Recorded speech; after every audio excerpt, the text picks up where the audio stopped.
What up, it's me, JerseyMate93 here, bringing you guys the on-ball defense video you've all been waiting for. This topic is going to be broken up into two parts this year. This is part one. So today we're going to show you how to get more contact and bumps so you can shut down the offensive player. We'll cover the triggers you'll need to use, how to get more bumps while pressing, and most importantly, how you need to move the left stick to cut off the offensive player.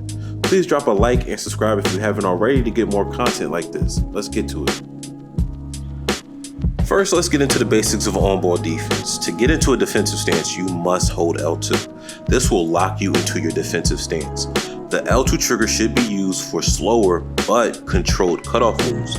The L2 moves will allow you to move around the perimeter in preparation for an attack, while making you slide less. Best used when guarding someone who isn't an offensive threat off the dribble. So think of this as basically the main or first step so that if somebody attacks you, you can still trigger a bump. This is not going to be your main trigger to use, but it is going to be where we start at to get into a defensive stance and to cut somebody off. Now we'll move on to our second option, which is using both triggers to play defense. Note that fast feet will trigger regardless, but to get the fastest animations possible, you have to activate your quick shuffle moves, which is activated by holding down both L2 and R2. These animations allow bigger leaps and faster movements to cut off crossover step backs and players attacking downhill. Use this when a player is isoing you. If you have ankle braces on, you don't have to worry about an ankle breaker animation activating unless you guess completely wrong. Use this to play more aggressive and smothering defense and to beat the dribbler to their spot.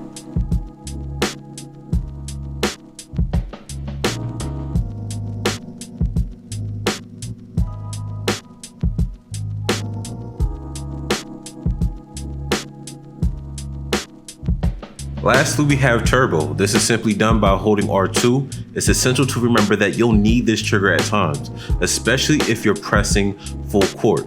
If you hold down L2 or both triggers, this will just keep them locked into their stance, which will help the offensive player beat the press and destroy your team's defense. Use this as well as in pick and rolls to get through screens faster. You shouldn't hold either trigger when trying to get through a screen because you need to get through screens as quickly as possible. If you feel like the offensive player has a step on you, you should also use this to recover. So you want to think of using turbo as a way to turn your hips. That is something that you need to learn and to use as a defender in real life and in 2K. At times you do have to just go into a full sprint and turn your hips and just try to race and beat the player to their spot. Now that's out the way, let's examine how bump animations are triggered. As you'll see on the ground, there are indicators to where the defender is in relation to the offensive player. You can trigger a bump in all three areas, but to trigger a forced pickup animation, you need to be in the center or middle arrow.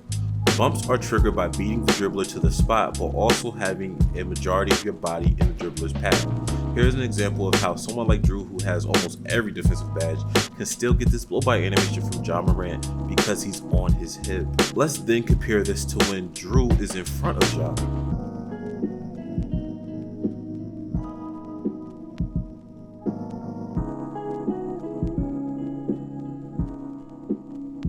As you can see, body position determines contact. So how can we make sure we are getting the most coverage with our body to get these bump animations? When we slide from left to right, we are still putting our bodies in a position where most of the coverage is lost, even if we make contact. But if we change how we cut the drive off, we can regain some of that. By moving more forward and backwards versus side to side, we are able to keep most of our body in front of the dribbler.